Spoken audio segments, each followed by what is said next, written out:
और अपनी आवाज को बुलंद मत कर। जुम्मे में जाएगा इमाम साहब तकरीर कर रहे हो, कुछ पता ही नहीं है, 5 मिनट आगे निकल गए। अल्लाह अकबर। बाप ने कुछ कह दिया, हाँ कुरान कहता है वग़दुद मिन सौतिक। हजरत लुक़मान हकीम ने अपने बेटे को नसीहत की थी, आवाज को पस्त रखना है, आवाज को बुलंद, आवाज को बुलंद। अल्लाह अकबर कबीरा। जुम्मे में एक दिन जाके सीना ठान के इमाम साहब, इमाम साहब। किसी ने पोस्ट की, कल परसों में नहीं पढ़ी, वो मुझे बड़ी पसंद आई। उसने ये लिखा कि मुसलमानों की अमीरी देखनी है, मालदारी देखनी है तो उनकी शादी देखो, उनके वलीमे देखो, उनके अकीके देखो, उनकी तकरीबात देखो, वहां पर मुसलमानों की अमीरी नजर आती। गरीब से गरीब को देख लो, वहां पे अमीर नजर आता है जब शादी करता है। और कहा अगर मुसलमानों की गरीबी देखनी है तो उनकी मस्जिदें देखो, उनके मदरसे देखो, इमामों की तनख्वाहें देखो, मुअज्जिनों की तनख्वाहें देखो, मुदर्रिसों की तनख्वाहें देखो। मुझे बहुत पसंद आई ये बात, ये हकीकत है, ये हकीकत है। और उसी पे 7-8 हज़ार या 20-25 क्विंटल गल्ला अनाज दिया। मुझसे किसी ने कहा नहीं है इस पे तकरीर करनी है, वही कर रहा हूँ जो मेरे दिल में आ रही है, बात जो मेरे जहन में आ रही है, मुझसे किसी ने कहा नहीं है। हाँ लेकिन हकीकत है, इसको हजम कर लो भाई। आप और हम ही को सुधरना है, और कौन बताएगा? हम ही तो बताएंगे। अल्लाह ने जब हमें इस लायक बनाया है तो हमारी ये जिम्मेदारी है ना कि हम कौम को जागरूक करें। अल्लाह, हम सिर्फ आए कि सैयद साहब आए, हाथ चूम लो, हाथ डालो, नजराना देखो, अल्लाह राजी हो जाएगा। इमामों को सताओ जितना दिल करे, इमामों का लुकमा भी छीन के खा लो, नहीं ऐसा नहीं चलेगा यार, ऐसा नहीं चलेगा। अल्लाह अकबर, हरगिज नहीं चलेगा। बहुत सारे लोग यार इतने ले रहे हैं, इतने ले रहे हैं, इतने ले रहे हैं, क्या करेंगे, क्या करेंगे? हाँ अल्लाह अकबर। मैंने तो बात से कह देता हूँ, इमाम साहब की जमीन भी अपने नाम करा लो, इमाम साहब के गुर्दे निकाल लो, गुर्दे फेफड़े निकाल लो, इनकी किडनी निकाल के बेच दो, क्या करेंगे ये? अल्लाह अकबर। एक हकीकत बात बताऊं, दीन की तरक्की नहीं हो सकती जब तक अमीर अपने बच्चों को नहीं पढ़ाएंगे। अगर तुझे दीन का दर्द है और नहीं लेना है, तेरे पास अल्लाह ने तुझे 2 बेटे दिए हैं अमीर, तो एक बेटे को आलिम दीन बनाना और ऐलान कर अपने बेटे से दीन की खिदमत करवाऊंगा, पूरी जिंदगी इमामत करवाऊंगा, मदरसे में पढ़वाऊंगा, जलसे करवाऊंगा। ए मेरे बेटे तू तबलीग कर, तेरा खर्चा मैं उठाऊंगा, कहीं तबलीग पर उजरत नहीं लेनी है, नमाज पढ़ाने की उजरत नहीं लेनी है, बच्चों को पढ़ाने की उजरत नहीं लेनी है। और जिसका बैकग्राउंड कमजोर हो वो नहीं लेगा तो यार उसके तो बच्चे मर जाएंगे, वो क्या करेगा, क्या करेगा? तो जरूरी क्या, जरूरी ये है जो अमीर है अपने बच्चों को पढ़ाएं। और जैसा माहौल चल रहा है ना, 10-15 साल इमाम हाथ नहीं आएंगे, इमाम गारंटी से कह रहे हो, लिख लियो आप। जैसा माहौल चल रहा है, ये कोरोना बहुत सारे बच्चों को खा गया जो मदरसे में पढ़ रहे थे। जिन मदरसों में 1-1 हज़ार तलबा थे, उनमें कुछ 300-400 तलबा नजर आ रहे हैं इस वक्त। सोच बदल गई, वो वक्त आने वाला है इमाम हाथ नहीं आएंगे। अल्लाह अकबर कबीरा। लेकिन हजरत लुक़मान हकीम क्या कहते हैं? अल्लाह अपने बेटे से, मेरे बेटे नजरों को नीचा करके चलना है और अपनी जबान को, अपनी आवाज को कंट्रोल रखना है। इसलिए अल्लाह रब्बुल इज्जत तकब्बुर करने वालों को, अकड़ कर चलने वालों को, अपनी आवाज को बुलंद करने वालों को पसंद नहीं फरमाता है। अब मैं तुमसे पूछना चाहता हूँ, मुझे ये बताओ, जब आप अपने बच्चों को बुलाते हो, अपने बच्चों को वसीयत करते हो, तो कौन सी वसीयत करते हो? कौन सी वसीयत करते हो? कितना माल कमाया, कितना उठाया, कितनी जमीन खरीदी, कितनी गाड़ियां खरीदी, कितने ट्रक चल गए, कितनी एफडी चल रही है, कितना क्या हो रहा है? कभी पूछा है? नमाज नहीं पढ़ता है। बच्चे से ये मत कहो 30 साल तेरे लिए रह के आया हूं, तूने क्या किया है।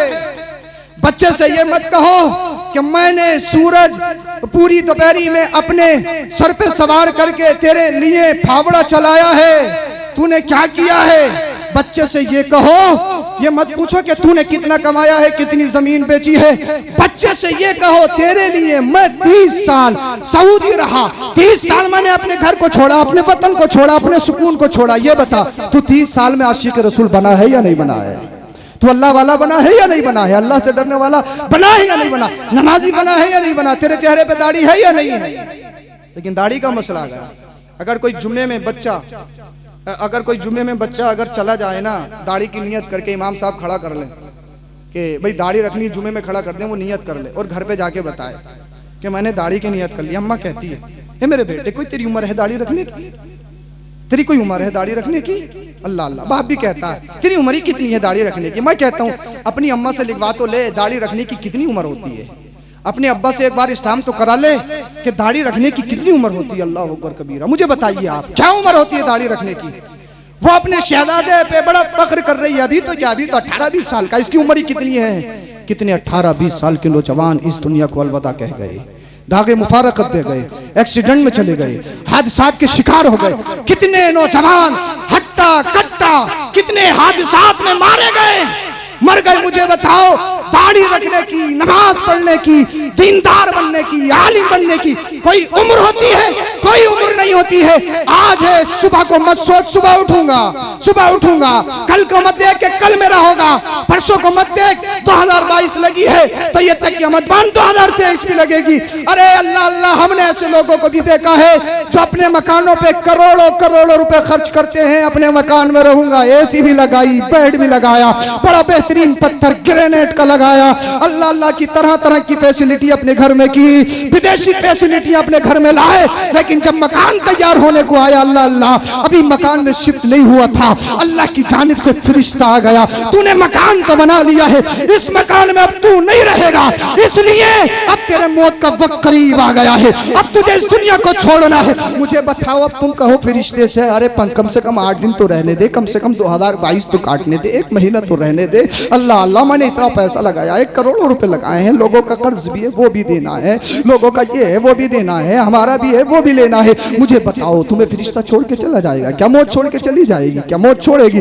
हरगिज़ नहीं छोड़ेगी। तो फिर ये क्या बात है, दाढ़ी रखने की उम्र नहीं है, नमाज पढ़ने की उम्र नहीं है। अल्लाह अल्लाह, हासिब कबलन तो हासिब, इससे पहले तुम्हारा कैलकुलेट किया जाए, इससे पहले तुम्हारा हिसाब लगाया जाए। खुद अपने गिरेमान में झांक के अपना अपना हिसाब लगाओ और दुनिया वालों को बताओ हम तुम्हारे गुलाम नहीं है, हम तो मदीने वाले मुस्तफा के गुलाम है। हम अपनी जिंदगी को अल्लाह अल्लाह दलदल या तसलसल में नहीं गुजारेंगे। हम इस दुनिया में जब तक जिएंगे आशिक रसूल बन के जिएंगे, जब इस दुनिया से जाएंगे अपने सीने पे आशिक रसूल की मोहर लगा के जाएंगे। सुभान अल्लाह, नारे तकबीर, नारे रिसालत, फैज़ाने आला हज़रत सैयद अफरोज मियां साहिब किबला जिंदाबाद। इसलिए आपसे गुजारिश है अपने बच्चों को तलकीन करो। बच्चे कुछ गलत करते हैं तो तुमसे पूछा जाएगा, तुमसे सवाल किया जाएगा। ये मत पूछो कि हम बाप हैं तो कुछ सवाल नहीं होगा। इसीलिए अपने बच्चों की तरबियत अच्छी करो। अल्लाह के रसूल ने फरमाया, मैंने बात खत्म कर ली, अल्लाह के रसूल ने इरशाद फरमाया बाप का सबसे बड़ा अदब ये है, सबसे बड़ा तोहफा ये है औलाद के लिए, वो उसको अच्छा अदब सिखा दे, इससे बड़ा कोई तोहफा नहीं है। जमीन तोहफा नहीं है, प्रॉपर्टी तोहफा नहीं है, नहीं, आईफोन तोहफा नहीं है, 1 लाख का आईफोन तोहफा नहीं है, कुछ तोहफा नहीं है। तोहफा क्या है? तोहफा ये है, अल्लाह के रसूल ने इरशाद फरमाया बाप अपने बच्चों को अच्छा अदब सिखा दे। बड़ों का अदब क्या होता है, आलिमों का अदब क्या होता है, इमामों का अदब क्या होता है, कैसे चलना है, कैसे खाना है, कैसे पहनना है, कैसे सोना है, ये तमाम चीजें बाप अपने बच्चों को सिखा दे। इसीलिए आपसे गुजारिश है अपने बच्चों को इंसान बनाओ, इंसान बनाओ। ये दुनिया फानी है, जाना है, जाना है। अपने बच्चों की तरबियत अच्छे से करो। अपने बच्चों को अच्छे से जब तरबियत करोगे, खुद तो खा रहा है हराम और तसव्वुर ये करना, सोच ये रहे कि बच्चे वली पैदा हो जाए। बिल्कुल चोरी करके, सूद लेके, झूठ, दगाबाजी, छीना, ये और वो सब बच्चों को खिलाया और तमन्ना ये हो रही है अल्लाह आसमान से फरिश्ता उतार दे बच्चे की शक्ल में।